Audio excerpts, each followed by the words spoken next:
सुनाओगे या कोई विधेयक इस पे बोलोगे? अब एक ही यूनिवर्सिटी से निकले हुए हैं साहब, थोड़े बहुत इन्हीं से सीख रहा हूं मैं। सभापति महोदय, मूल रूप से जो बात अभी रखी उपनेता प्रतिपक्ष जी ने कि 1975 के इस अधिनियम में जो इसमें केवल और केवल एक पैरे का जो अधिनियम लेकर आए हैं, लेकिन ये इतना छोटा विषय नहीं है, क्योंकि इस अधिनियम में यदि जाते हैं तो पूरे राजस्थान की वो 5000 रोडवेज बसों का, हरे रंग की उन बसों का दृश्य नजर आता है, इसमें राजस्थान के 11 लाख यात्री प्रतिदिन सवारी करते हैं। सभापति महोदय सेट बनवाया है। सभापति महोदय, राजस्थान रोडवेज का यह आधा अधूरा बिल है और कई बार आपने भी निर्देश दिए हैं और हमने भी सुना है कि जब किसी विभाग के एक्ट में संशोधन करना होता है तो वो एक एक लाइनों पर एक्ट नहीं लाया जाता कि कभी जुर्माना बढ़ाने के लिए ले आए, तो कभी किराए में राहत देने के लिए ले आए, तो कभी किसी चीज पर ले आए। इससे सदन का भी समय बर्बाद होता है और जनता की गाड़ी कमाई खराब होती है। सभापति महोदय, यदि पूरे राजस्थान रोडवेज को रिफॉर्म करने की बात इसी सदन में माननीय मंत्री जी ने आते ही कही थी कि राजस्थान की रोडवेज अब चलेगी और जनता देखेगी कि किस प्रकार रोडवेज चलाई जाती है। ये इसी सदन के उत्तरों में इन्होंने लगातार कई महीनों तक एक ही जवाब दिया था। आज मैं मंत्री जी के सामने उसी रोडवेज का दृश्य रख रहा हूं कि आपकी रोडवेज में बिना टिकट यात्रा करने वालों पर तो आप ये बिल ले आए, पर क्या सरकार इससे अपनी कार्य क्षमता सुधारने, अपनी दक्षता, अपने वर्क कल्चर, अपनी प्रतिबद्धता को लेकर कोई बिल लाती और पूरे राजस्थान रोडवेज को रिफॉर्म करती तो इस बिल में जोड़ने की जरूरत थी इन चीजों को। आज 5000 बसों में से 1000 बसें खटारा पड़ी है।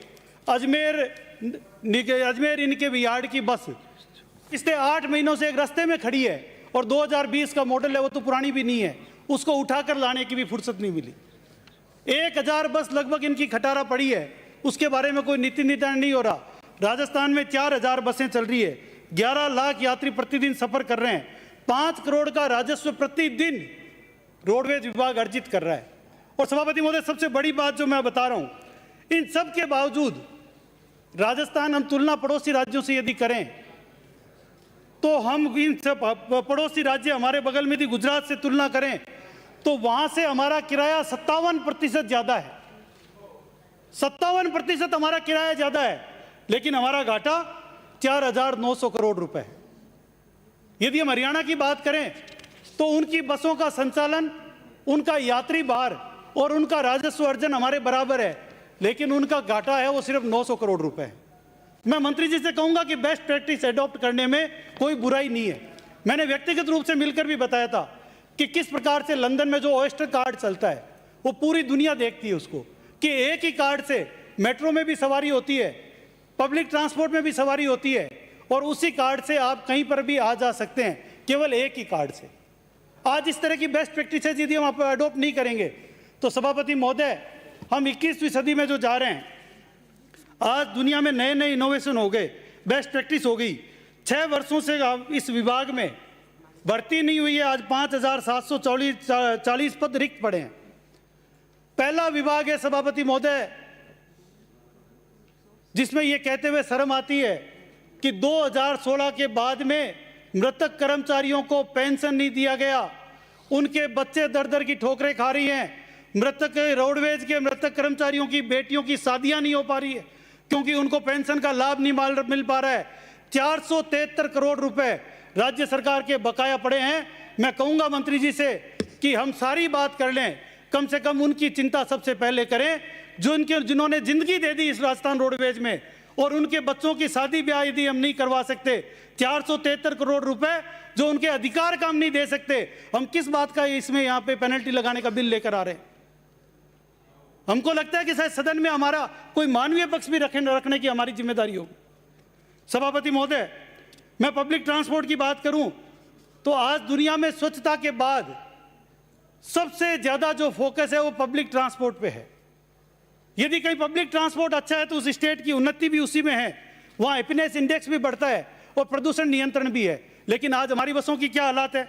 सभापति महोदय, मैं मंत्री जी से पूछना चाहूंगा कि इलेक्ट्रिक बसें जिनमें 1 करोड़ रुपए की सब्सिडी केंद्र सरकार दे रही है, स्टेट का तो कोई ज्यादा पैसा नहीं लग रहा, फिर भी 2 साल से नहीं खरीद हो रही और खुद मंत्री जी ने स्टेटमेंट दिया था कि अधिकारी इन बसों में चांदी कूटना चाहते हैं। परिवहन मंत्री बोले अफसरों की स्वार्थ सिद्धि नहीं हो रही, इसलिए बसें नहीं खरीदी जा रही। ये इतना बड़ा स्टेटमेंट खुद मंत्री जी का था। मंत्री जी स्टेटमेंट देवे या अधिकारी देवे, पिस कौन रहा है? पिस राजस्थान की वो 7 करोड़ जनता पिस रही है, जो 11 लाख जनता प्रतिदिन इन बसों में घूम रही है। सभापति महोदय, मैं कहूंगा एक दिन आप ही के नेतृत्व में राजस्थान के हम सारे विधायक एक एक रूट पे अब इन बसों में हम जाकर आए, 200-300 किलोमीटर की यात्रा करें, तो जनता को वास्तव में लगेगा कि जिन बसों पे हमने जनता को जिन बसों के भरोसे छोड़ रखा है, क्या वो बसें वाकई बैठने लायक हैं? क्या वो बसें सफर करने लायक हैं? क्या हम अपने विधानसभा क्षेत्र से राजस्थान की विधानसभा तक उस बस में बैठकर आ सकते हैं? यदि हम नहीं आ सकते तो राजस्थान की जनता को हमें कोई अधिकार नहीं है कि उन बसों में बैठने के लिए बाध्य करें। जो बस चलती कम है और खरी ज्यादा रहती है, खराब ज्यादा होती है, उन बसों में बैठने के लिए बाध्य नहीं किया जा सकता। मंत्री महोदय, सभापति महोदय, आज जेसीटीएसएल की बात करने के बिना ये बिल अधूरा हो जाएगा। हम राजधानी में रहते हैं। जेसीटीएसएल को मैं प्रस्ताव करूंगा सदन में कि धारीवाल साहब के पास तो बहुत सारे काम है, उनके विभाग में बहुत ज्यादा चीजें हैं। मैंने मंत्री जी से भी निवेदन किया था कि इस जेसीटीएसएल को राजस्थान रोडवेज के अंतर्गत लेना चाहिए, क्योंकि वो विभाग पूरा ठेके पे चल रहा है। उसमें केवल एक आरएएस अधिकारी 2 सरकार ने लगाए हैं, इसके अलावा केवल ठेका कर्मियों पर चल रहा है, जिनकी 500 और कुछ बसें चल रही है, जो अब तक 50 करोड़ रुपए घाटे में चल रही है।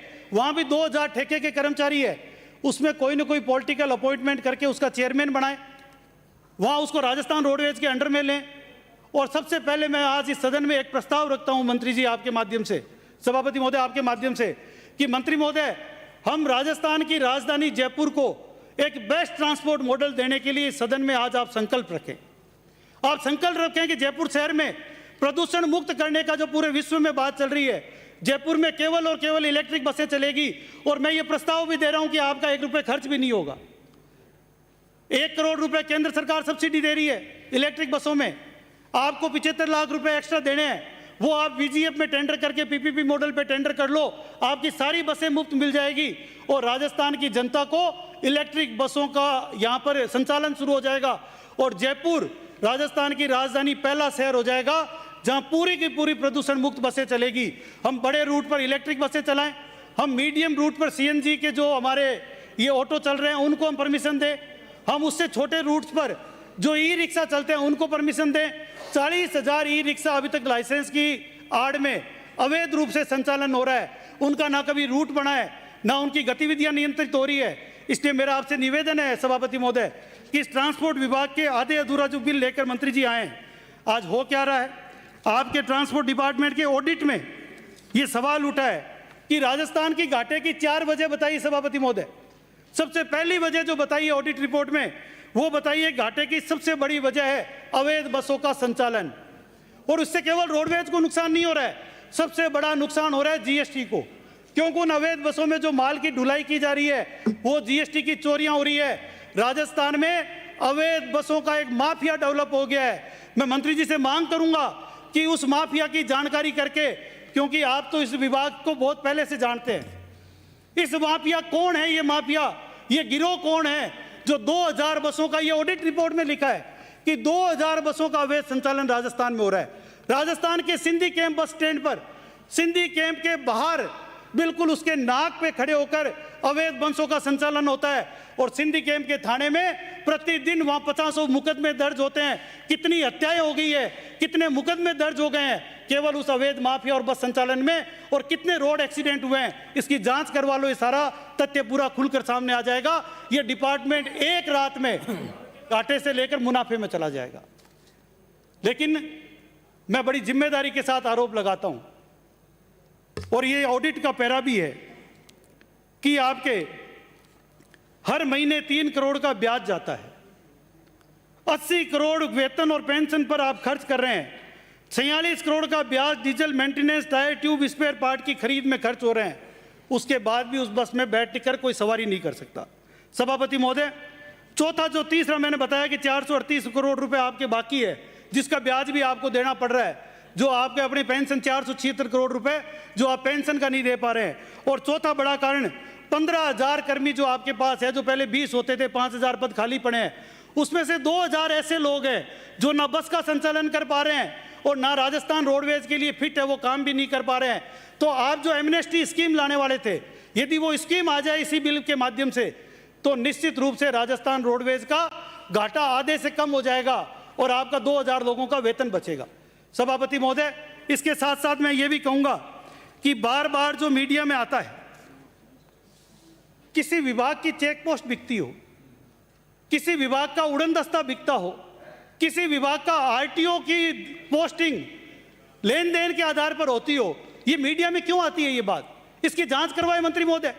आखिर क्या कारण है कि राजस्थान रोडवेज देश में सर्वाधिक घाटे में है? दुनिया की कोई ऐसी रोडवेज नहीं है जिसमें इतना बड़ा यात्री भार हो, इतना राजस्व हो, इतने प्रॉफिटेबल रूट्स हमारे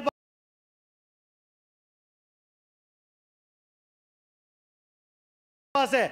ऐसे नॉर्थ इंडिया में कहीं इतने प्रॉफिटेबल रूट्स नहीं है जो हमारे पास जयपुर अहमदाबाद है, जयपुर भोपाल है, जयपुर दिल्ली है। इस तरह के प्रॉफिटेबल रूट, जयपुर आगरा है, गोल्डन ट्रायंगल से हम कनेक्ट होते हैं। इस तरह के प्रॉफिटेबल रूट्स और पर्यटन राजधानी राजस्थान, जिसका एक मैं आज दावे के साथ कह रहा हूं कि इस दुनिया में सबसे बड़ा यदि कोई संकट सामने हमको दिख रहा है तो स्वच्छता के साथ साथ पब्लिक ट्रांसपोर्ट आने वाले दिनों में ये सबसे बड़ा संकट दुनिया का हमारे सामने आ रहा है।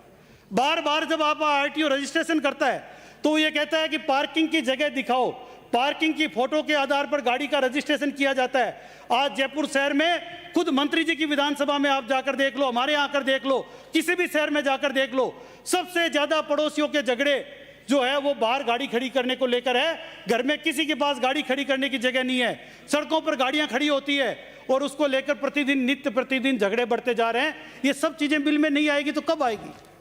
हम जब पिछले 25 साल, आज 45 साल बाद इस बिल पर जब चर्चा कर रहे हैं तो एक पूरे डिपार्टमेंट का बिल लाने की बजाय हम कहते रहे कि साहब हमारे पास तो हम कुछ नहीं है, केवल यात्रियों का हम जुर्माना बढ़ा देंगे, इसलिए अवैध यात्रा संचालन बंद हो जाएगा। तो जिस दिन पोस्टिंग देने में यदि ईमानदारी हो जाएगी उस दिन अवैध यात्रा बंद हो जाएगी। सभापति महोदय, ये मैं कहूंगा और पुनः मैं आपसे निवेदन करूंगा सभापति महोदय, ना केवल इस बिल में, आप प्रत्येक बिल में यह पाबंद करें कि जिस विभाग का बिल आ रहा है उस विभाग की संपूर्ण योजना के साथ वो बिल आए, ताकि सदन का समय जाया नहीं हो और इस बिल को जनमत जानने के लिए भी भेजा जाए और संपूर्ण बिल के साथ राजस्थान विधानसभा में दोबारा आए। आपने मुझे मौका दिया, बहुत बहुत धन्यवाद। भारत माता की जय। जय हिंद। चंद्रभान सिंह। माननीय सभापति महोदय, मुझे इस बिल पर बोलने का मौका दिया उसके लिए